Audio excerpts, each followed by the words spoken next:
তো আমরা সেখান থেকে চলে আসবো ইনশাআল্লাহ। সেনাবাহিনী ব্যারাকে ফিরে যাবে, তবে দেশে গেল 15 মাস যদি সেনাবাহিনী না থাকতো তবে পরিস্থিতি কি হতো, এমন প্রশ্ন রেখে গেছে সেনা সদর।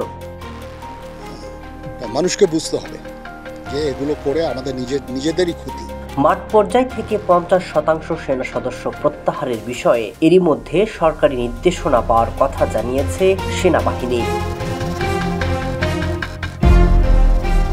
এদিকে সীমান্তের বাইরে থেকে রাজধানী সহ দেশের বিভিন্ন জায়গায় অস্ত্র প্রবেশ করায় উদ্বেগ প্রকাশ করেছে সেনা সদর। বলেছে এরই মধ্যে বিপুল পরিমাণে অস্ত্র আর গোলাবারুদ উদ্ধার করা হয়েছে। তবে নির্বাচনের আগে সেনাবাহিনীর বিশেষ ক্ষমতা কেড়ে নেওয়া হতে পারে এমন গুঞ্জন উঠছে।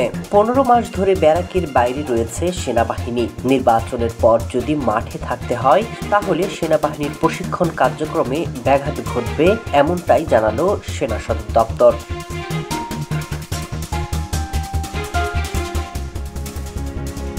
মাঠ থেকে যদি 50% সেনা সদস্যদের তুলে নেওয়া হয়, দেশের পরিস্থিতি কি হতে পারে তা নিয়ে অনেকের মনে সংশয়। নির্বাচন ঘনিয়ে এলেও পুলিশ এখনো পুরোপুরি অ্যাক্টিভ নয়।